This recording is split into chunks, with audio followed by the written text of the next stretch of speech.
ಪಡುವಕೋಟೆ ಎಂಬ ಒಂದು ಚಿಕ್ಕ ಹಳ್ಳಿ, ಹಚ್ಚ ಹಸಿರಿನಿಂದ ಕೂಡಿದಂಥ ಗ್ರಾಮ. ಅಲ್ಲಿ ಶಿವಪ್ಪ ಎಂಬ ಒಬ್ಬ ರೈತ ವಾಸ ಮಾಡ್ತಾ ಇರ್ತಾನೆ. ಅವನಿಗೆ ಮುಕ್ಕಾಲು ಎಕರೆ ಜಮೀನಿರುತ್ತೆ. ಅದರಲ್ಲಿ ಸಣ್ಣ ಪುಟ್ಟ ತರಕಾರಿಗಳನ್ನು ಬೆಳೆದು ಜೀವನ ಮಾಡ್ತಾ ಇರ್ತಾನೆ.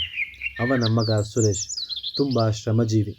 ಎಷ್ಟೇ ಕಷ್ಟಪಟ್ಟು ದುಡಿದ್ರೂ ಬರೋ ದುಡ್ಡು ಸಾಲ್ತಾ ಇರಲ್ಲ.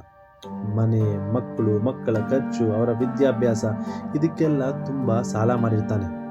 ಇದ್ರ ಬಗ್ಗೆ ಊರಿನ ಜನ ತುಂಬ ಮಾತಾಡ್ತಾ ಇರ್ತಾರೆ.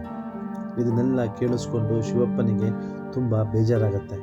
ಒಂದು ದಿನ ಅವನು ಜಮೀನಿನಲ್ಲಿ ಮರದ ಕೆಳಗೆ ಮಲಗಿದ್ದಾಗ ಒಂದು ಬಂಗಾರದ ಕೋಳಿ ಅವನ ಬಳಿ ಬರುತ್ತೆ.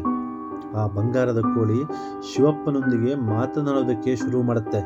ಶಿವಪ್ಪ ಅವನಿಗಿದ್ದ ಕಷ್ಟಗಳನ್ನೆಲ್ಲ ಕೋಳಿ ಹತ್ರ ಹೇಳ್ತಾನೆ. ಆಗ ಬಂಗಾರದ ಕೋಳಿ ಒಂದು ಬುಟ್ಟಿಯ ತುಂಬ ಚಿನ್ನದ ಮೊಟ್ಟೆಯನ್ನು ಕೊಡುತ್ತೆ. ಆದರೆ ಶಿವಪ್ಪ ಆ ಮೊಟ್ಟೆಗಳ ಬದಲಾಗಿ ಅವನಿಗೆ ಕೋಳಿ ಮರಿಗಳನ್ನು ಕೊಡುವಂತೆ ಕೇಳ್ಕೊತಾನೆ. ಅವನ ಆಸೆಯಂತೆ ಆ ಬಂಗಾರದ ಕೋಳಿ ಸಾಕಷ್ಟು ಕೋಳಿ ಮರಿಗಳನ್ನು ಶಿವಪ್ಪನಿಗೆ ಕೊಡುತ್ತೆ. ಶಿವಪ್ಪ ಆ ಬಂಗಾರದ ಕೋಳಿಗೆ ಧನ್ಯವಾದ ಹೇಳ್ತಾನೆ. ಶಿವಪ್ಪ, ಅವನ ಮಗ ಸುರೇಶ್ ಮತ್ತು ಅವನ ಮನೆಯವರೆಲ್ಲ ಸೇರಿ ಆ ಕೋಳಿ ಮರಿಗಳನ್ನು ಕಾಳಜಿಯಿಂದ ಪ್ರೀತಿಯಿಂದ ಸಾಕಿ ದೊಡ್ಡದಾಗಿ ಮಾಡ್ತಾರೆ. ಬೆಳೆದಂಥ ಕೋಳಿಗಳನ್ನು ಕಂಡು ಎಲ್ಲರೂ ತುಂಬ ಸಂತೋಷ ಪಡ್ತಿರ್ತಾರೆ. ಶಿವಪ್ಪ ಕೋಳಿಗಳನ್ನು ಗಾಡಿಯಲ್ಲಿ ಕಟ್ಕೊಂಡು ಊರೂರು ತಿರುಗಿ ಮಾರಾಟ ಮಾಡ್ತಾರೆ. ಸಂತೆಗಳಲ್ಲಿ ಹೋಗಿ ಮಾರಾಟ ಮಾಡ್ತಾರೆ.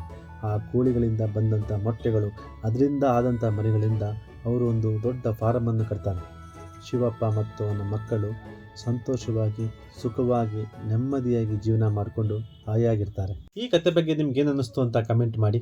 ವಿಡಿಯೋ ಇಷ್ಟ ಆಗಿದ್ದರೆ ಶೇರ್ ಮಾಡಿ, ಲೈಕ್ ಮಾಡಿ. ನಮ್ಮ ಮುಂದಿನ ವಿಡಿಯೋಗೆ ಬೆಲ್ ಐಕಾನ್ನ ತಪ್ಪದೇ ಪ್ರೆಸ್ ಮಾಡಿ.